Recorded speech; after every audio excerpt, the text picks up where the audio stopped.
হ্যাঁ, আমি খন্ড খন্ড ভাবে বলছি যাতে সুবিধা হয় আর কি।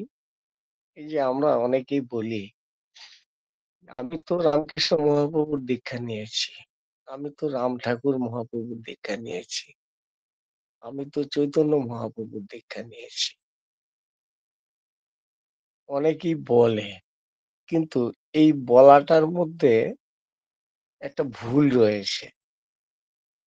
প্রকৃতপক্ষে পুরুষোত্তম শ্রী শ্রী ঠাকুর অনুকূল চন্দ্র কি বলেছেন? তিনি বলেছেন যে পূর্বতনকে অধিকার করিয়াই পরবর্তীর আবির্ভাব। আবার তিনি এটাও বলেছেন যে পূর্বতনে মানে না যারা, জানিস নিছুক ম্লেচ্ছ তারা। আবার তিনি বলেছেন, না ধরে পেরিতে বর্তমান, অন্ধ তোমায় হয় প্রয়াণ। অর্থাৎ তিনি বলতে চেয়েছেন যে আমি যেই যুগে যেই পরিবেশে স্থান কাল পরিবেশ পরিস্থিতি অনুযায়ী যেই সময় আমি আবির্ভূত হই, সেই সময়ের জন্য আমাকেই দরকার, এবং আমার মধ্যেই পূর্বের যারা ছিল তারা রয়েছেন, এবং আমাকে ধরলেই পূর্বের প্রত্যেককে অনুভব করা যাবে। এই এই প্রসঙ্গে আমি আলোচনা প্রসঙ্গে ১/১/১৯৫০, ১/৭/১৯৫০, অর্থাৎ জুলাই মাসের ১ তারিখে ১৯৫০ সনে তিনি বলেছিলেন, তাকে এক গুরু ভ্রাতা জিজ্ঞাসা করেছিলেন যে ঠাকুর, এক এক যুগে এক এক নামের প্রয়োজন হয় কেন? তখন শ্রী শ্রী ঠাকুর অনুকূল চন্দ্র উত্তর দিলেন যে আমার মনে হয় present ideal of the time যিনি, তিনি হচ্ছেন the way of being and becoming, অর্থাৎ বাচ্চা বাড়া বৃদ্ধির পথ। তার রিয়েলাইজেশন অর্থাৎ তার উপলব্ধি অনুযায়ী তিনি যে নাম নিয়ে আসেন, সেই নাম সাধনের মধ্যে দিয়ে চরম বিকাশ লাভ হয়। জগতের বিবর্তনের সঙ্গে নামেরও বিবর্তন হয়, মানুষেরও বিবর্তন হয়। এই বিবর্তন অনুযায়ী যুগ পুরুষোত্তম যে যুগে যে নাম নিয়ে আসেন, সেই নামই হচ্ছে আমাদের জপের উদ্দেশ্য, এবং সেই নামটাই জপ করতে হয়। নাম তো ৩ প্রকারের আছে। নাম হচ্ছে ভাবাত্মক, ধনাত্মক, ধুনাত্মক। ভাবাত্মক নামটা হচ্ছে কাল্পনিক, আমরা দেব দেবতা যে পূজা করি, সেটা। এক্ষেত্রে ঠাকুর বলেছেন দেব দেবতারাও পুরুষোত্তমেরই সৃষ্টি। দেব দেবতার নাম গেল, তিনি বারণ করেননি। দেওঘর দুর্গা পূজা হয়, সরস্বতী পূজা আগে থেকেই হতো, তিনি মান্যতা দিতে বলেছেন। তার পরবর্তীতে আসছি ধনাত্মক, অর্থাৎ স্থূল, যেটা শব্দ করে হয়। যেমন আমরা শুনি না, বাবা নাম কেবল হরি ওম হরি ওম, এটা দেখবেন মাইকে উচ্চারণ করে হয়, রাম ও নারায়ণ রাম। এই নামগুলি হচ্ছে ধনাত্মক, অর্থাৎ শব্দযুক্ত। কিন্তু পুরুষোত্তম শ্রী শ্রী ঠাকুর অনুকূল চন্দ্র মাতৃগর্ভ থেকেই যে নামটা নিয়ে এসেছেন, সেটা হচ্ছে সূক্ষ্ম, অর্থাৎ শব্দবিহীন ভাইব্রেটেড যুক্ত নাম। কম্পন হবে, শব্দ হবে না। এখন প্রশ্ন হচ্ছে, এই কম্পনের তাৎপর্যটা কি? আপনারা দেখবেন যে রামকৃষ্ণ মহাপ্রভুর সিম্বলের মধ্যে আছে, লক্ষ্য করে দেখবেন, পদ্ম ফুল আছে, জল আছে, হাঁস আছে, সূর্য আছে, আর দেখবেন একটা সাপ আছে। এই সাপটা একদম সোজা হয়ে মাথার উপর দিয়ে আজ্ঞা চক্রের ওখানে মুখটা রেখেছে। আমি একটু স্বল্প পরিসরের মধ্যে আমি সায়েন্টিফিক ব্যাখ্যাটা দিচ্ছি। এটার কারণটা কি? যে এই যে আমরা সারারাত্রি ঘুমিয়ে থাকি না? এই ঘুমিয়ে থাকার জন্য ওই সাপ যেমন ভয়ে একদম একটা উম কুঞ্জর মতন হয়ে থাকে, কুণ্ডলীগুলো সব একসাথে হয়ে জড়সড় হয়ে থাকে। আমাদের রাত্রেও কিন্তু আমাদের এই ১৮ টা স্তরের যেগুলো কুণ্ডলী ওরকম হয়ে থাকে। উষায় নিশায় এই ধনাত্মক নামটা জপ করলে পরে এই কুলকুণ্ডলীগুলি একটা একটা করে উঠতে সাপ যেমন ফণা ধরে সোজা হয়ে মুখটা এরকম করে রাখে, আমাদের এই কুলকুণ্ডলীগুলি একদম খাড়া হয়ে জাগ্রত হয়ে এই আজ্ঞা চক্রের মধ্যে এসে যায়, যেটাকে বলা হয় তৃণায়াম। এই আজ্ঞা চক্রের মধ্যে যখন সাপের মণিটা ঠেকে আর কি, কুলকুণ্ডলীটা আমাদের সোজা হয়ে যায়, অর্থাৎ মেরুদণ্ডর যে কুণ্ডলীগুলি সোজা হয়ে যাওয়ার দরুন আমাদের মেরুদণ্ডের মধ্যে একটা পদার্থ থাকে, সেটা যেমন মোম জাতীয়, একটু আঠালো। এই যে ভাইব্রেশন যে কথাটা আমি বললাম, এই ভাইব্রেশনের মাধ্যমে তাপ বিজ্ঞানে আপনারা অনুভব করতে পারবেন, এই ভাইব্রেশনের মাধ্যমে একটা তাপ তৈরি হয়, কম্পন, তারপরে কম্পনের মধ্যে একটা তাপ তৈরি হয়। ওই তাপটা কিন্তু থার্মোমিটার দিয়ে মাপা যায় না। যেমন বায়ুর তাপমাত্রা বায়ু মাপে হচ্ছে ব্যারোমিটার দিয়ে, তাপমাত্রা মাপে থার্মোমিটার দিয়ে, কিন্তু আরেকটা তাপ আছে, কিন্তু সেই তাপটা আপনারা যারা সায়েন্সে পড়েছেন তারা জানেন, যে তাপটা হচ্ছে লিনো তাপ।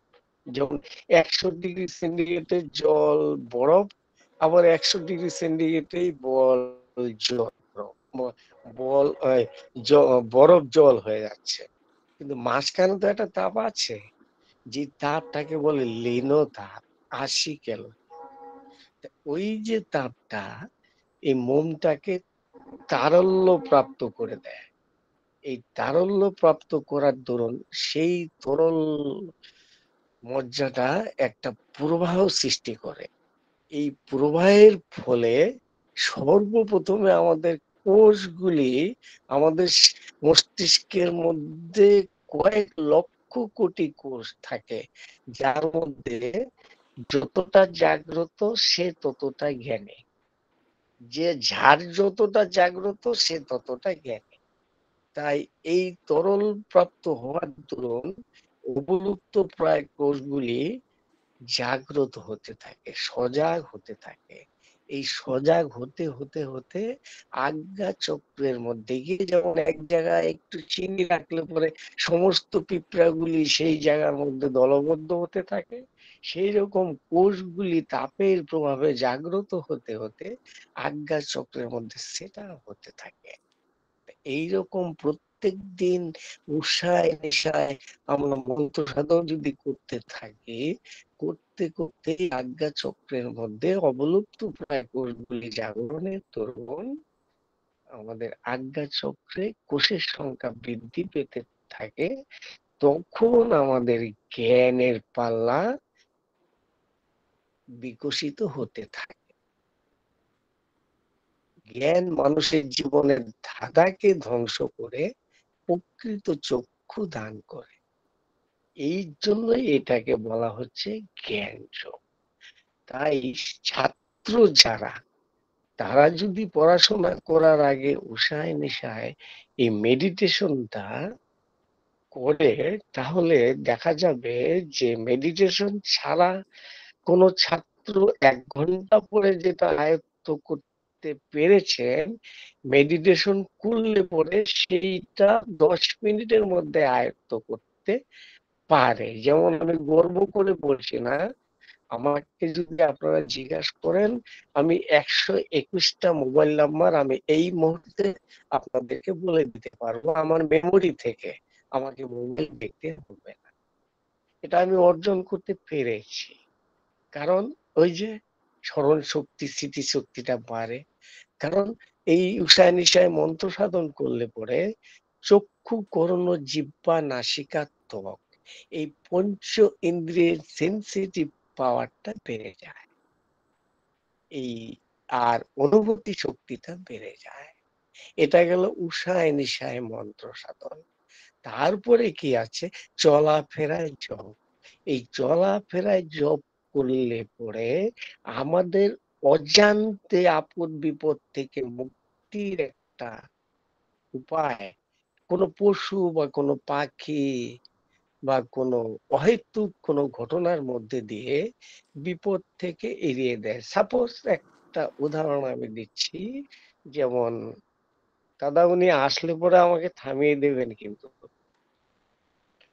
যেমন আমি একটা উদাহরণ দিচ্ছি, হয়তো আমি কোথাও যাচ্ছি, হয়তো শিলিগুড়ি যাব, 7:50 বাস আছে, সাতটা এসি বন্ধ করে 8টাতে দিলাম, বাস আছে। এসি বন্ধ করে দিলাম। যুক্ত হয়েছে? যুক্ত হয়েছে? তাহলে কি আমি চালু রাখবো? বন্ধ করে দিই? আমি দেখছি, আপনি করতে থাকুন। চালাবো আচ্ছা, না, তো বন্ধ করে ভাবটা দিচ্ছি। কেটে যায় তো, লালটা দাবি দিচ্ছি, ভাবটা কেটে যায় একটু। লালটা কঠিন চালিয়ে দিস। টপিকস নিয়ে বলছি তো, একটু ভাবটা কেটে যায়। হ্যাঁ? বলেন দাদা, জয়গুরু, খুব সুন্দর হচ্ছে। ভাই বোন, আচ্ছা, এখন প্রশ্ন হচ্ছে দাঁড়াতে। যে হয়তো দেখা গেল আমি উষায় নিশায় মন্ত্র সাধন করেছি, ঠিক করেছি, কিন্তু ব্রাহ্ম মুহূর্তে ওই ব্রাহ্ম মুহূর্ত অর্থাৎ অষ্টম প্রহর, অষ্টম প্রহরটা হচ্ছে আমাদের তার 96 মিনিট আগে থেকে ব্রহ্ম মুহূর্তটা শুরু হয়, অর্থাৎ 3:24 থেকে। ওই সময় ইষ্টভীতি করে যদি এই 4টা থেকে 4:30 পর্যন্ত আমরা নাম ধ্যানটা করি, তাহলে আমাদের অজান্তে ঠাকুর আমাদের ভিতর লীলা করেন। আমি একটা উদাহরণ দিয়ে বলছি, যেটা দিচ্ছিলাম, হয়তো আমি শিলিগুড়ি যাব, শিলিগুড়ির বাস 10 মিনিট পর পর আছে।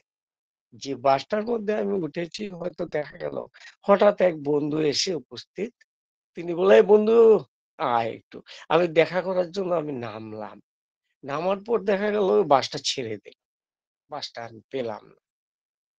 আমি পরবর্তী বাসে উঠলাম। পরে দেখা গেল বন্ধু যে আমাকে বাসটা থেকে নামিয়ে গল্প করেছে, সেটা বন্ধু নয়, পুরুষোত্তম শ্রী ঠাকুর অনুকূল চন্দ্র। বাসটা থেকে নামিয়ে দিয়েছে আমাকে। উষায় নিশায় মন্ত্র সাধন করেছিলাম, ঠাকুর পেরেছেন, যেহেতু তার সাথে আমি যুক্ত ছিলাম, তিনি আমাকে পেরেছেন। জানা গেল প্রথম বাসটা শিলতোষা ব্রিজে অ্যাক্সিডেন্ট হয়ে গিয়েছে, অনেক আহত হয়েছে। তো দেখুন, এই যে চলাফেরায় জপের মধ্যে দিয়ে এই ঘটনাটি ঘটে। আমি আমাদের এই দমনপুর রেঞ্জ অফিসের পাশে গাড়ি লোড করছিলাম, পাশের একটা দোকানে আমি খিদে লেগেছে, আমি খাবো। খাওয়ার সময় আমি দোকানদারকে বললাম যে, "তোমার ওখানে নিরামিষ কিছু খাওয়ার আছে ভাত বাদে?"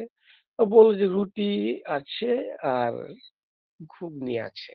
বলছি, "ঘুগনি কি তোমার নিরামিষ?" দোকানদার বলছে, "নিরামিষ।" আমি বলি, "তাহলে দাও তো ১ প্লেট, হাতটা ভালো করে ধুয়ে ১ প্লেট ঘুগনি আর ২ টো রুটি দাও।" আমি রুটিতে হাত দিছি, অলৌকিক কাণ্ড, ঘুগনির মধ্যে যখনই আমি চামচ দিচ্ছি, ওই পাশের একটা বটগাছ থেকে এই ১৫-২০টা বাদর লাফিয়ে এসে এই ঘুগনির থালটা সমানে ছিটকিয়ে ফেলে দিচ্ছে। একবার নিলাম, রুটিটা টুকরো টুকরো করে বানরগুলিকে দিলাম, তাও বানরগুলি যাচ্ছে না। আবার ঘুগনি নিলাম, আবার লাফ মেরে এসে থালটা একদম তুরমুজ করে রাস্তার মধ্যে টেনে ফেলে দিল। তো হঠাৎ আমি দেখতে পেলাম, আরে ঘুগনির মধ্যে তো রসুনের চোচা, পেঁয়াজের দানা। তখন আমি দোকানদারকে বললাম, "কিরে, তোমাকে তো আমি বললাম যে নিরামিষ আছে কিনা?" কয়, "না, পেঁয়াজ আর রসুনটা তো নিরামিষই, ওটা তো মাছ মাংস নয়।" আমি বলছি, "না, আমাদের মধ্যে না পেঁয়াজ আর রসুনটা নিরামিষ, আমিষের মধ্যে পড়ে।" কয়, "তা তো আমি জানি না।" দেখুন, আমি কিন্তু খেতে পারলাম না। আমাকে কিন্তু এই বানরগুলো কিন্তু আমাকে খেতে দিল না। আমি কিন্তু এই যে ঘটনাটা ঘটেছে, তখন আমি ছিলাম সিউড়ি বীরভূমের নামধেন মহাজনকে। আমি কিন্তু যথারীতি নাম ধ্যান করতাম এবং করার দরুন এই যে ফলটা কিন্তু আমি পেয়েছি। তাই আমি প্রত্যেককে আমি যেহেতু ওই আহ, একটা বাণী আছে না, যে করে করিয়ে শেখানো, এই একটা বাণী আছে যে আপনি আচরিয়া ধর্ম নিজেরে শিখায়, আপনি না আচরিলে শিখানো না যায়। আমি এই জিনিসগুলি কিন্তু নিজে অনুভব করেছি, করে উপলব্ধি করেছি এবং উপলব্ধি করার পর গ্যারান্টি দিয়ে কিন্তু এই কথাগুলি আমি বলছি। আমি কিন্তু কোনো গ্রন্থ পড়ে কারো ধার করা বৃত্তে পরিবেশন করে কিন্তু আমি ইষ্ট প্রসঙ্গ করি না। আমার নিজের জীবনের উপলব্ধিটা যা আছে তাই কিন্তু আমি গ্যারান্টি দিয়ে বলতে পারি। এবং আমার জীবনে এরকম অনেক ঘটনা আছে। আমি সাধারণ একটা ঘটনা, আমার তো ৫টার সাথে প্রেয়ার, তার আগেই আমি বেরিয়ে যাব। আমি ছোট্ট একটা ঘটনা বলি, যে পুরুষোত্তম শ্রী ঠাকুর অনুকূল চন্দ্র যে আচার্য পরম্পরায় রেখে গিয়েছেন না, অন্য পুরুষোত্তমরা কিন্তু তা রাখেননি। এর জন্যই আমাদের পুরুষোত্তম শ্রী ঠাকুর অনুকূল চন্দ্রকে জীবনে গ্রহণ করার দরকার। কারণটা হচ্ছে, দেব দেবতা আচার ধরিস আচার্য যার ইষ্ট নয়, স্পষ্টতর বুঝে রাখে জীবন চলনা নেহাত পথ। দীক্ষা নিয়েই শিক্ষা ধরিস আচার্যকে করে সার, আচরণী বোধচয়নে জ্ঞানের সাগর হবি পার। এই কথাটার কারণটা কি? পুরুষোত্তম শ্রী ঠাকুর অনুকূল চন্দ্র বলেছেন, আমার অবর্তমানে আমি আমার বংশধরের মধ্যে জীবিত থাকবো, কিন্তু আমি তারা কিন্তু আমি নয়, কিন্তু আমি তাদের মধ্যে দিয়ে লীলা করব। আবার বলেছেন, ইষ্ট গুরু পুরুষোত্তম প্রতীক গুরু তার বংশধর, রে তো শরীরে সুপ্ত থেকে জ্যান্ত তিনি নিরন্তর। এই যে অবিন বাবু, তার মধ্যে পুরুষোত্তম পূর্ণ বিকশিত, পরম পূজ্যপাদ শ্রী আচার্য দেব পূর্ণ বিকশিত। আমি উদাহরণ দিয়ে বলছি, বুড়ানিমার একটা ঘটনা আর অবিনবাবুর একটা ঘটনা 5 মিনিটের মধ্যে হয়ে যাবে। বস্ত্র বিতরণ হবে, আমি লাইনে দাঁড়িয়েছি, বৌরানিমা বস্ত্র বিতরণ করবে আর নাম করছি, ধুতি আর পাঞ্জাবি দেবে। আমি ধুতি পাঞ্জাবি পরবো না, আমি ভাবছি যে আমি আমার ভাই এসপিআর কে দেব হচ্ছে ধুতিটা, আমি ধুতি পরবো না। সামনে গেলাম, বৌরানিমা বলছে, দূর, ওনাকে ধুতি দিয়ে লাভ কি, উনি ধুতি পরবেই না। তার সহকর্মীকে দিয়ে দিয়ে আমাকে পাঞ্জাবি আর পায়জামা দিলেন। এটা গেল সকাল 11টা। রাত্রি 9টার ঘটনা শুনুন। আমার এখানের এক এসপিআর আছে, আমার বাড়ি থেকে 8 কিলোমিটার দূর।